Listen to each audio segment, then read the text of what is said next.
In 1956, a 39-year-old former milkshake machine salesman named Harry Sonneborn walked into Ray Kroc's office with a single sheet of paper and a proposal that would fundamentally change how the most recognizable brand in human history actually made its money. Sonneborn's idea had nothing to do with hamburgers. His proposal outlined a plan for McDonald's to quietly acquire the land and buildings underneath every new restaurant they opened, then lease those properties back to the franchisees who actually ran them. He later summarized his entire philosophy in one sentence that should be printed on the wall of every business school on earth. "We are not technically in the food business. We are in the real estate business." Today, McDonald's owns or controls approximately $45 billion worth of real estate across 100 countries. That portfolio is larger than the entire GDP of Iceland, Honduras, or Bulgaria. The company serves 69 million customers a day, more than the entire population of France. But in any given year, real estate and rent contributes more to McDonald's operating income than the actual sale of food. So the obvious question is, if the Big Mac is essentially a marketing expense, how did the world's most famous fast food chain quietly build one of the world's most powerful property empires? And why does almost nobody talk about it? If you've ever driven past a McDonald's, you've probably assumed the business works exactly the way it looks. A company makes a product, sells it to a customer, pockets the margin. Scale that across 40,000 locations and you've got a very large burger business. Simple enough, but you'd be wrong,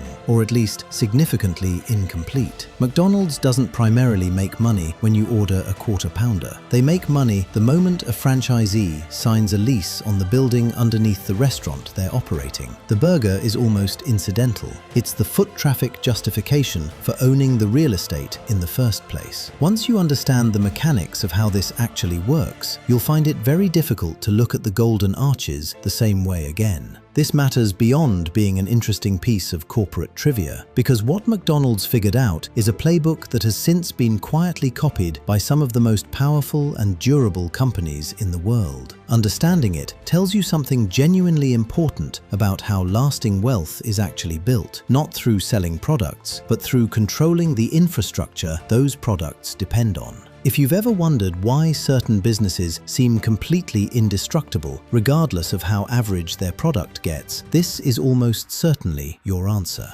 Reason 1. The architecture. Harry Sonneborn's insight.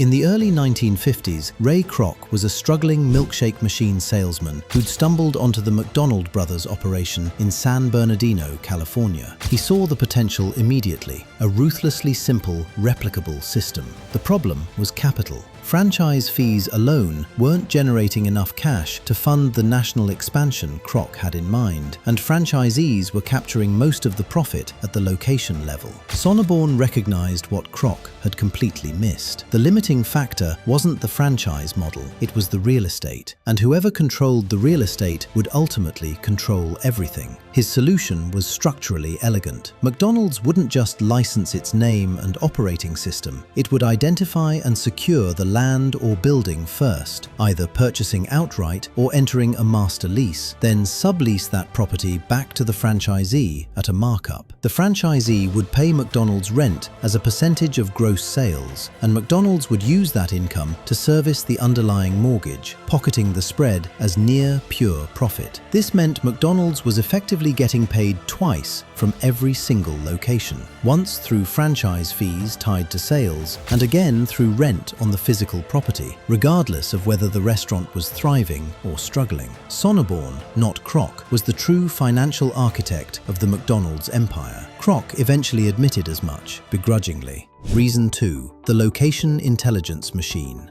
Here is where the model becomes genuinely impressive. McDonald's has spent decades and hundreds of millions of dollars developing arguably the most sophisticated retail site selection operation ever built. Before a single brick is laid, McDonald's real estate teams analyze traffic patterns, population density, proximity to schools, income demographics, and long-term infrastructure development plans. They don't just pick good locations, they pick locations locations that will still be exceptional in 30 years. In many cases, McDonald's was securing land in suburban corridors and highway interchanges well before surrounding development made those areas commercially valuable. The restaurant wasn't the destination. It was the pretext to acquire land cheaply before everyone else realized what it would be worth. Think of it like this. Imagine you could see a city's future road network and population map 10 years before anyone else. You'd buy every corner lot on every future busy intersection, build something modest on top to generate income in the meantime, and simply wait. That is more or less what McDonald's has been executing at global scale since the 1950s. The franchisee absorbs the operational risk of running the restaurant. McDonald's captures the property upside of the underlying land. These are two very different risk profiles, and McDonald's has consistently chosen the better one. Reason 3. The Franchisee Equation.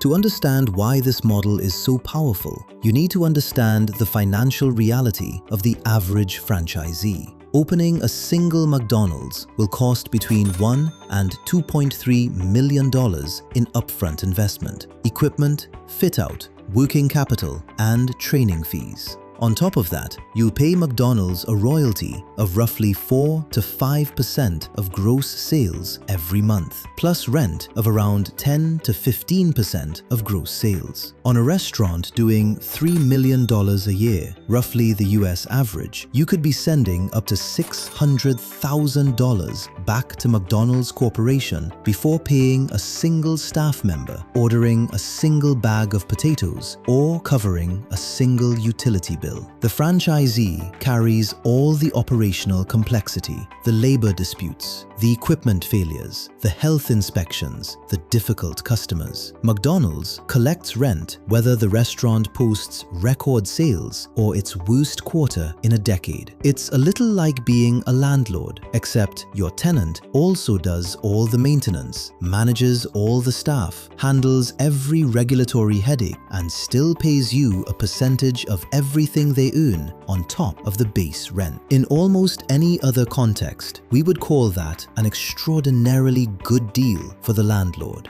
Reason 4. The balance sheet nobody looks at. In 2023, McDonald's reported total revenues of approximately $23 billion.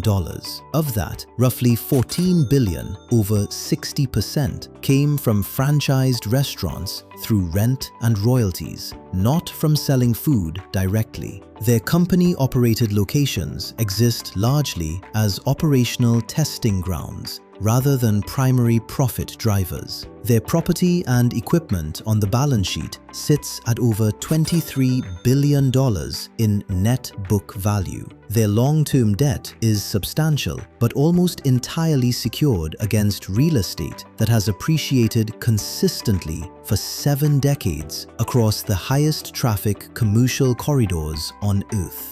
Warren Buffett has a concept he calls an economic moat, a structural advantage so entrenched that competitors simply cannot replicate it, regardless of effort or capital. McDonald's real estate portfolio is one of the deepest economic moats in the history of consumer business. A competitor can copy the menu, they can copy the service model. They cannot replicate $45 billion of strategically positioned, long-held property assembled over 70 years of obsessive site selection. Now, it would be easy to conclude that McDonald's is simply a predatory landlord hiding behind a clown. And there is something to that critique. The franchisee relationship has attracted serious scrutiny, particularly around margin reality for operators in lower income markets, where the fixed cost structure becomes genuinely punishing. The power imbalance between operator and corporation is real,